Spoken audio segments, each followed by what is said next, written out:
Hey everybody, it's Jason Blaha here, and today I want to chat with you guys a little bit about why refined fructose has been so heavily linked with obesity, so much to the point to where, the leading researchers have pointed out that it does seem to be the largest underlying cause of our obesity epidemic. And what we need to understand with this is that it is an underlying cause, but it's only part of the equation. In other words, excessive fructose intake, and notice the word is excessive, and that excessive is largely due to refined sugars. And again, we need to be clear here that is our concern with refined sugars, is literally the fiber-free fructose content, because you don't get that from all sugars, number one. Number two, fruits and other slightly more naturally, because naturally is not really true in this case. We've selectively bred these foods. But in a whole food format does not have the same impact on the body, simply because it takes longer to break it down, to pass it through the gut and everything, and it's not hitting the bloodstream in the large intestine to the same degree that refined sugars do.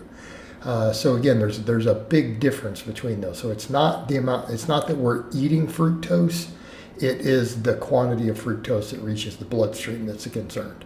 So what is our big deal with it? And it's not the insulin response, because actually fructose doesn't have an insulin response. Okay, in other words, if you were to consume crystalline fructose with no glucose or other carbohydrate with it, you're not going to see this insulin response in the body.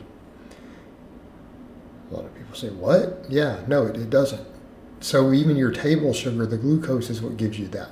Our concern with the fructose is the effect that it has on our metabolism.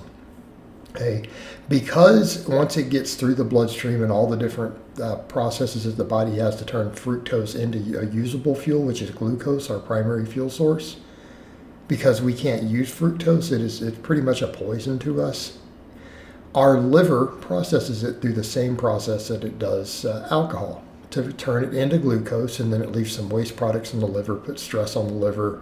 It can cause fatty deposits in the liver and around our organs. So very large amounts of fructose intake or excessive fructose intake, and again, excessive can be the context of how you get it in the body. So again, we want to be clear there. 50 grams of fructose is not the same as another 50 grams of fructose in terms of consumption if they're coming from different sources. All right, so back over to that point, excessive fructose intake causes insulin resistance. So why does that matter? Think of every disease out there that is linked to obesity. I mean, a perfect example, PCOS in women linked to obesity. Why? It doesn't do anything to their metabolism. So it's not that it hurts the metabolism. Women are like, but I gain weight on it. I gain body fat when I have this disease, when it's flared up. And it's like, why? Because it causes insulin resistance. What does insulin resistance do? Well, insulin resistance means our body produces a much larger insulin response to foods that we eat because we're not utilizing the insulin correctly. What this ends up doing when this happens, it takes our body out of any sort of fat burning mode, which is normally not a big deal, because if you're not eating excess calories and you're not consuming excess food, still not a big deal, right? Insulin can't cause fat gain on its own. But what does it do? It makes you tired and lethargic.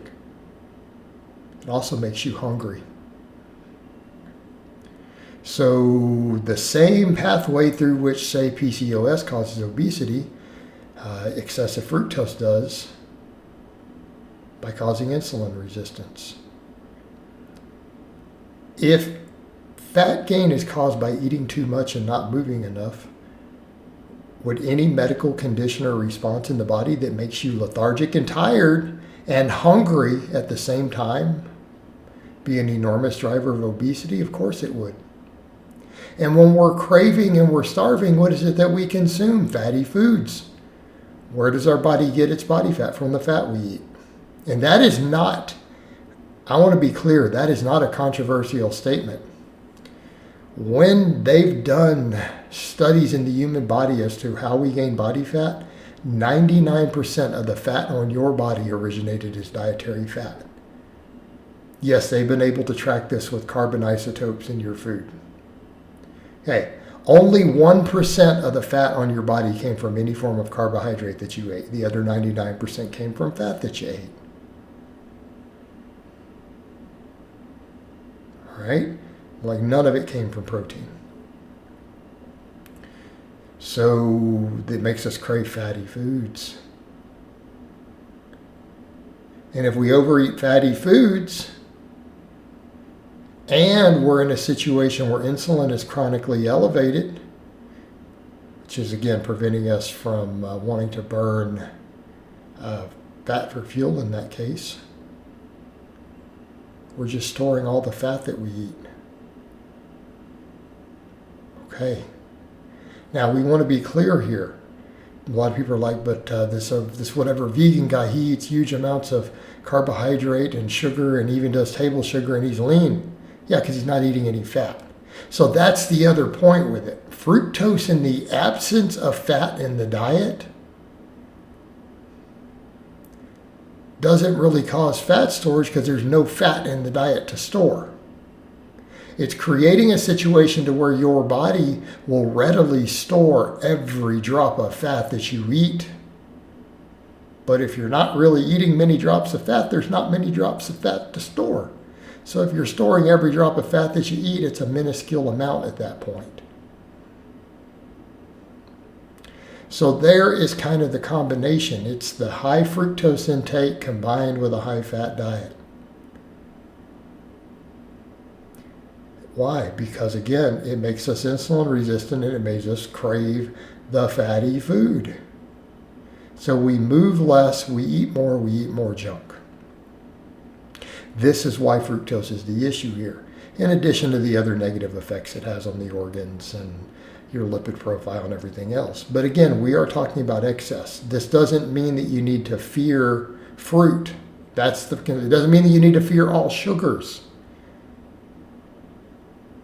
It is the refined sugar that we need to be looking at. And honestly, if anyone's concerned with obesity and health, that's obviously one of the first things you should be cutting out of your diet. Okay? Right behind it would be refined fats. Butter, vegetable oils, all those things. Those are refined fats. For some reason, that one really upsets people when you bring that up. I don't know why. I feel like that needs to be its own topic. I think butter must have like a chemical dependency that makes people addicted to it or something. Because butter lovers freak out on you over that. But anyway, back to the point. You guys get the idea with the fructose. So I hope it's been informative, and I will talk to you guys next time.